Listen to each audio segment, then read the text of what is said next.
Hi friends, welcome back my channel. ఈ temple వచ్చేసి రామలింగేశ్వర స్వామి దేవాలయం. లొకేషన్ వచ్చేసి పర్తపురంలో ఉంది. మండల్ వచ్చేసి బొమ్మలరామరం వస్తుంది. డిస్టిక్ వచ్చేసి యాదాద్రి భువనగిరి వస్తుంది. నేను లొకేషన్ కింద డిస్క్రిప్షన్ పెడతా, చూడండి. ఈ టెంపుల్ మాత్రం చాలా బాగుంది. కంప్లీట్గా మనకు పెద్ద బండ పైన ఉంటుంది. ఈ బండను బోడ బండ అని పిలుస్తారట ఇక్కడ విలేజ్ వాళ్ళందరూ. చూడండి, ఇక్కడ రామలింగేశ్వర స్వామి స్వయంభుగా వెలిచిండు. ఈ గుట్ట పైనకి చూస్తే కీసరగుట్ట కూడా కనిపిస్తుంది. ఒక్కసారి చూడండి, కీసరగుట్ట కూడా కనిపిస్తుంది.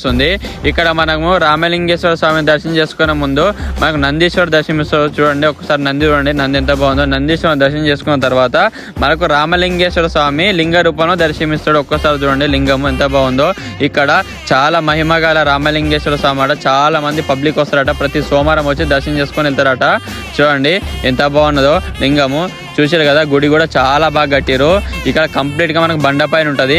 ఇక్కడనే పక్కనే మనకు ఆంజనేయ స్వామి గుడి కూడా ఉంటుంది. చూడండి, ఒక్కసారి ఆంజనేయ స్వామి గుడి కూడా కట్టిరు. ఒక్కసారి చూడండి, రేకులేసిన పైనకి వెళ్ళి ఇక్కడ ఆంజనేయ స్వామి గుడి కూడా చాలా బాగుంది. ఇక్కడనే ఆంజనేయ స్వామి దర్శనం చేసుకున్న తర్వాత చూడండి, పక్కనే గుండాలు కూడా ఉన్నాయి. చూడండి, గుండముల నీళ్లు కూడా ఉన్నాయి, చాలా ఉన్నాయి. ఇక్కడ తామర పూలు కూడా ఉన్నాయి గుండముల.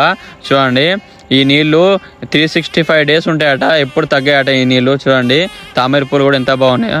చూసారు కదా, ఇక్కడికి టెంపుల్ కాడికి రానికి మాత్రం చాలా రిస్క్ ఉంటుంది. రోడ్డు మాత్రం బాగుండదు, చాలా జాగ్రత్త రావాలి. చూడండి, చూసారు కదా, రోడ్డు పైనకి వెళ్ళి కంప్లీట్గా మనకు కిలోమీటర్ దూరంలో ఉంటుంది, గుట్టాలలో ఉంటుంది కంప్లీట్గా. చూసారు కదా, లొకేషన్ కూడా చాలా బాగుంది. ఇలాంటి మరిన్ని వీడియో కోసం లైక్ చేయండి, షేర్ చేయండి, సబ్స్క్రైబ్ చేసుకోండి. ఉంటా మరి.